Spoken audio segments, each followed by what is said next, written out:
Un prototipo de cohete de SpaceX estalló el martes al aterrizar tras un vuelo de prueba.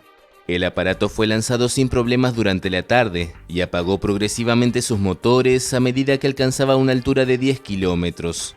Luego realizó una serie de maniobras de prueba en posición horizontal.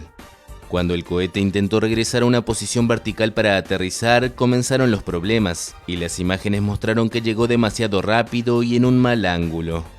Se trata de la segunda explosión de este tipo, ya que el último prototipo sufrió un destino similar en diciembre pasado.